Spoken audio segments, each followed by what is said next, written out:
Yo, what is good, everybody? It's your boy, the Strongest Wizard, and tonight we're doing another deck list profile. This time around, it's gonna be for OP09, which is gonna be that Blackbeard. Super excited to talk about this deck. I've been spending a lot of time with it. I think I've kind of got a really good jumping place for this deck. I do think the deck is very difficult to pilot. I know a lot of people might be thinking to themselves, Wizard, you just dropped 10 costs and you call it a day. Well, it's a little bit more difficult than that, and you have to be a lot careful with it. I kind of relate it a little bit to like BY Luffy, where the deck can only take you so far and the player can take you way further. Not me. But I think it's a really good jumping place to start off with. Also, I have a whole new setup here. I'm not sure if you guys have noticed. First time on the channel. If not, I'm really proud of it. I think it looks pretty cool. Shout out to my cat Davis here on the side. He is just chilling on my playmat, doing Davis things. Anyways, let's go ahead and jump into this. All right, so I'm gonna go ahead and run down real quick what the leader does. If you guys don't know what it does, it's a black 5-life 5k leader. His name is Blackbeard, and he has a really special ability, unique to pretty much anything. We've never seen this at all in the game before. First off, your on-play abilities don't activate, so you can't run cards like Kuzan or Akos Gecko Moria, and you're probably thinking to yourself, why would I ever play a black deck that can't play Gecko Moria? Gecko Moria is busted. What's going on here? Well, that's because there's a lot of really good cards that this deck can utilize. On top of the fact that what its other ability is that activate main, you can pitch a card from your hand, and on your opponent's next turn, their on-play abilities do not activate. So whatever you can do, your opponent also can do. But the difference is that your deck is tailored to not have any on-play, so you're not really worried about things like that. So if they're playing Lucci and they have Akos Gecko Moria, no problem, you can't play it, so neither can I, no big deal. But because their deck isn't, obviously suited for a Blackbeard leader, they're gonna suffer quite a bit more than you do. So really cool. Only issue with this deck is that you can really fall behind very fast if you don't play it correctly. If you pitch a card every single turn, you're drawing a card, you're essentially never drawing any cards. And if your opponent swings at you for, let's just say 5k, that's another card out of your hand. So if you're doing this every single turn, a 5k swing, base 5k, that's not even including like a 7k swing, which would require 2 cards out of your hand. For example, if you wanted to get out of that attack, 2 cards out of your hand is very rough. So just the idea about that, a little more about all that really good stuff later. But anyways, it's Blackbeard, really good deck. I think it's going to be tier 1 in the OP09 meta. I think a lot of people are going to pick it up, have a very difficult time with it, drop it, and then the people that choose to play with it and continue to play with it are going to be heavily rewarded for playing this deck. So let's get into this deck list. Now, I know there is a lot of cards in here that are brand new, but for the most part, there's actually quite a good amount of room for tech, which is really cool. So first things first, I'm running 4 copies of Lafayette. This is the 1-cost searcher. Essentially, it's a Bonnie, search top 5 for a Blackbeard Pirates card, and then you add it to hand. 1k counter, 1k power. This card is really a really big piece of this deck. If your opponent ever lets this character live more than 1 turn, you are so good. Oftentimes people will try to just go straight for the leader, which is a valid effort to KO or to remove you from this game, but Lafayette, you have to remove. Like there's just no way your opponent can let that go, especially early game. I can see the understanding if around 8 or 9 dawn your opponent wants to just not swing into it, because of the following turn you're forced to play the 10-cost Blackbeard. So real no necessary, you're not going to be using its effect, so not too great. But for the most part, if you're playing against Blackbeard, this card needs to go, and if you're playing Blackbeard, you need to see this card early on. You don't need to, but it's a lot better if you do. Next card is stronger. He's a 1k counter, he's a 2k counter character. He also has the ability where you can activate main when he's on the board. You can send him to the trash, as well as you pitch a card, and you get to give something -2 cost, I believe. You don't really use the ability too much, but yeah, you pitch a card from your hand, you give -2 cost, and then you draw a card, which is really cool. So it kind of recycles the card that you pitched to use that ability. The only issue is that it's still a -1. You're losing the card, which is stronger, obviously, right? So which is also a 2k, so you never really want to do it, honestly. Another really good piece here is we have 4 copies of Doc Q. Doc Q is extremely good. honestly, probably one of my favorite cards of the deck. It's a 2-cost, 0 power character, 1,000 counter, which is quite insane. It's activate main. You get to rest this character, and you get to KO a character on the board that's 1 cost or less.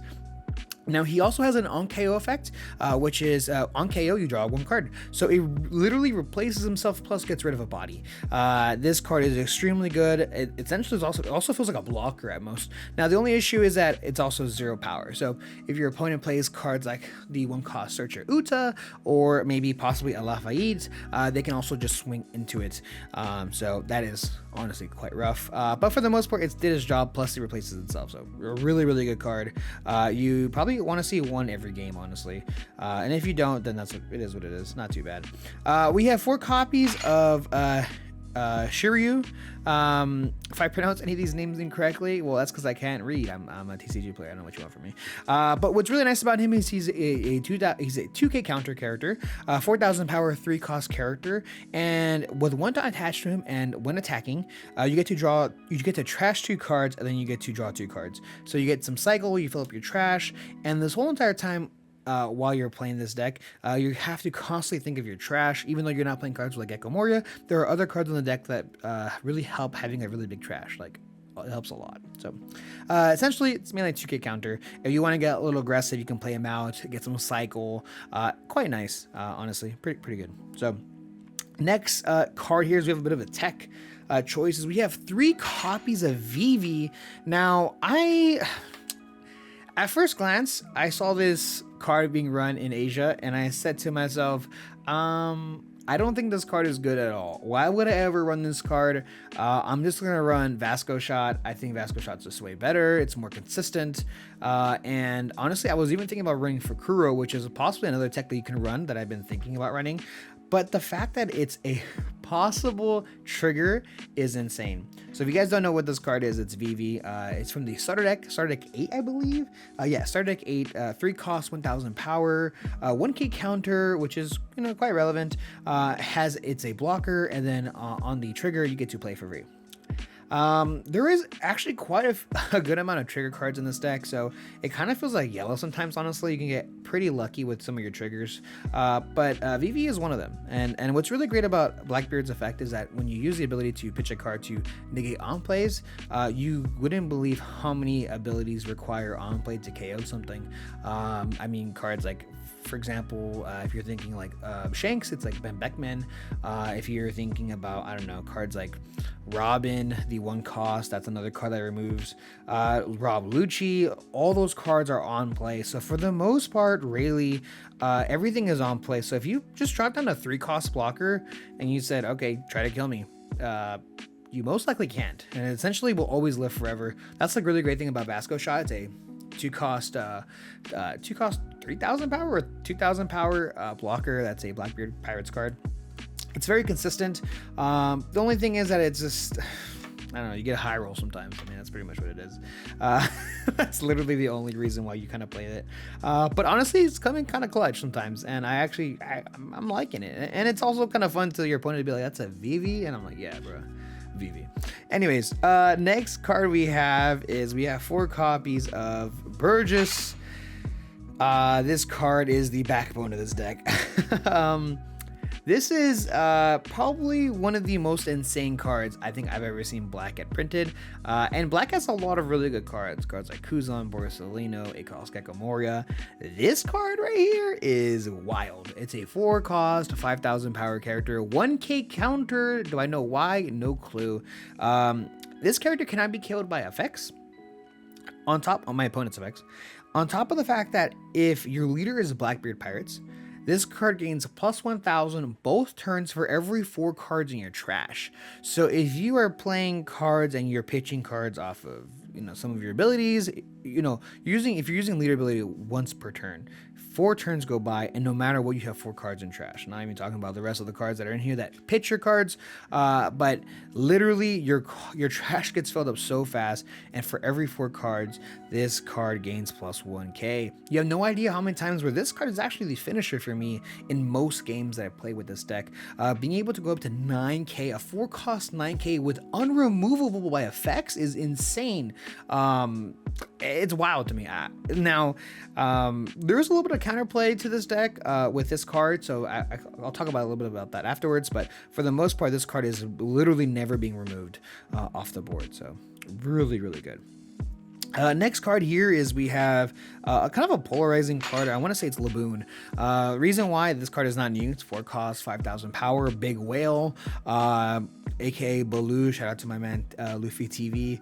1k counter, activate main. You get to rest this character and you get to give something -4 cost for the end of the turn.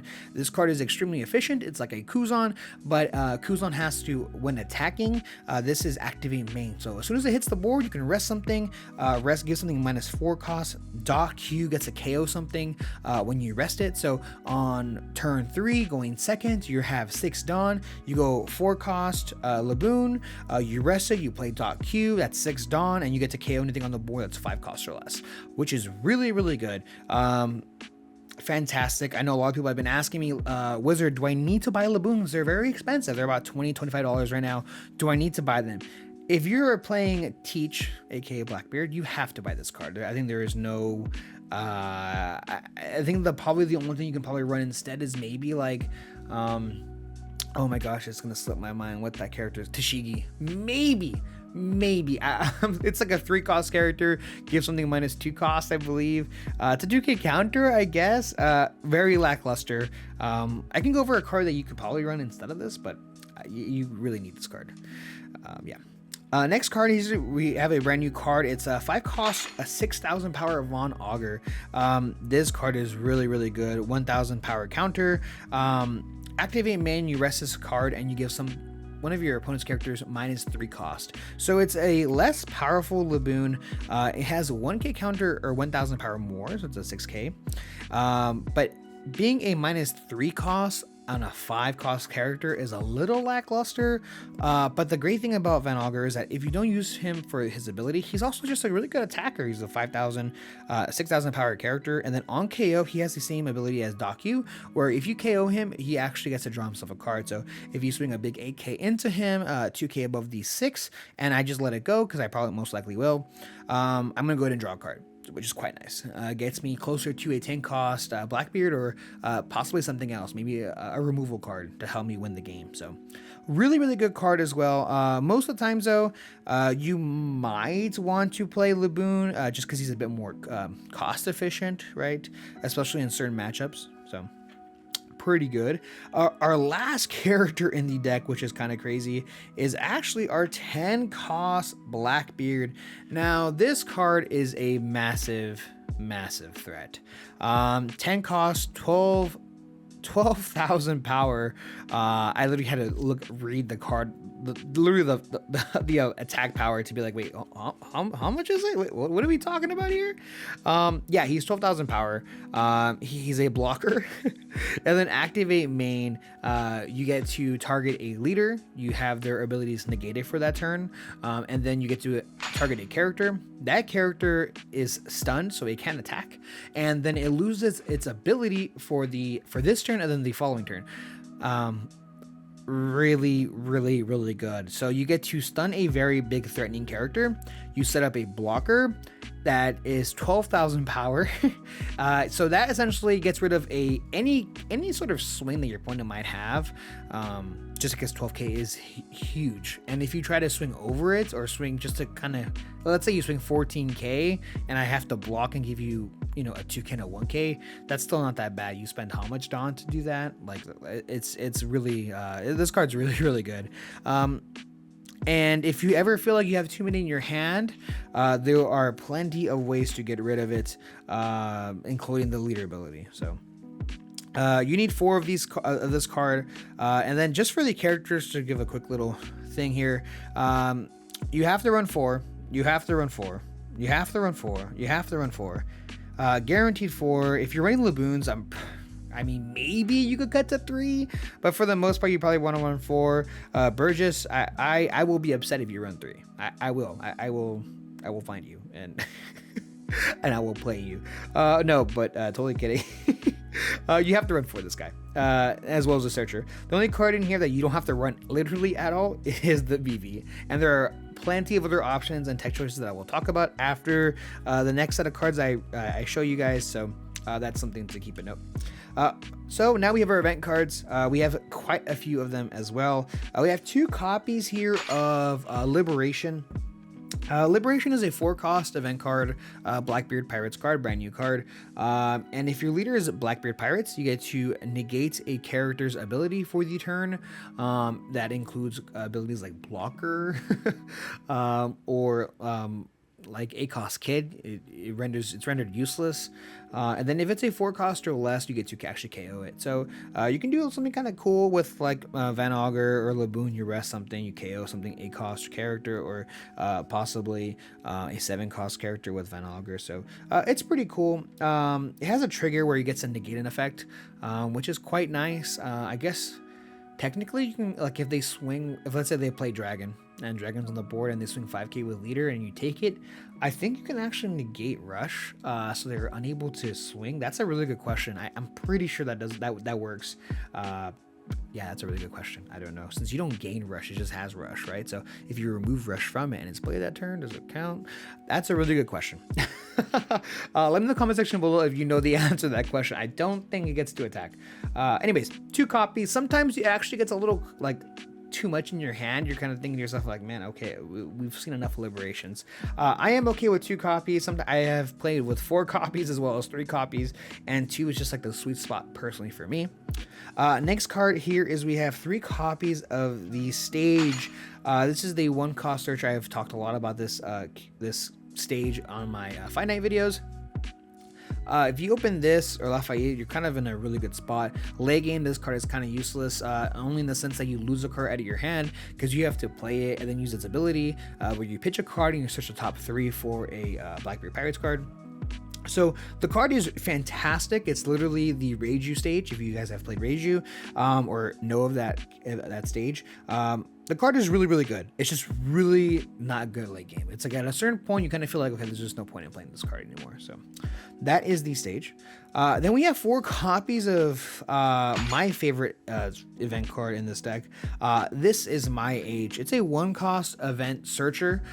You look at the top 3 for a Blackbeard Pirates card, and you grab one, add one to your hand, and the rest go to trash. So if you use the ability, you play it, right? This card alone goes to the trash. You look at the top 3, you grab 1 card out of the 3. If you do, usually it always hits, but you grab 1 card out of the 3, so you grab 1 card, you pitch 2 more. So that's 3 cards in your trash out of this transaction. With the leader ability, that's 4. That automatically gives Burgess an extra plus 1k for the turn. So seeing this card early, late, literally whenever, I just love this card. This card's really, really good. Yeah, it's fantastic. Second to last card here is we have 4 copies of Finger Pistol. This is pretty stationary, like pretty normal. This card is insanely good. It gets around the mirror. It's really good for the mirror. Oh, by the way, Liberation is really great for the mirror to get rid of Burgess's. Since Burgess says it can't be killed by effects, well, Liberation strips Burgess of that ability, which is kind of insane. But yeah, Finger Pistol is really great. It's great into BY, killing all the 5-cost characters, and just in general, also for the fact that it's just a bomb in life. 4 copies, that's a lot, and oftentimes you need to relieve pressure. So when Dofi's looking very, very aggressive to you, which is, I believe, a losing matchup for yourself, you need to relieve some of that pressure, and Finger Pistol helps you get there sometimes. So activate main. It's a main ability. You trash 2 cards from the top of your deck and then you KO a character with 5 cost or less. Then the trigger is activate main. So yeah, very, very good. Last card, which is a little bit more tech here. We have 2 copies of Tempest Kick. I know Tempest Kick is quite, I think, unusual to play. I think most lists aren't running them, and if they are, it's kind of rare. My friend Jackson Clyde put me onto this card. The card is insanely good. It's really good. It's a 1-cost event card. You draw 1 card, then if you have 10 or more cards in your trash, you give a character on the board -3 cost. So no matter what, at any point of the game, early, late, you can always use the effect. even if you don't have 10 cards in trash, you get to draw a card. So you just fill up a card in your trash and you just cycle one.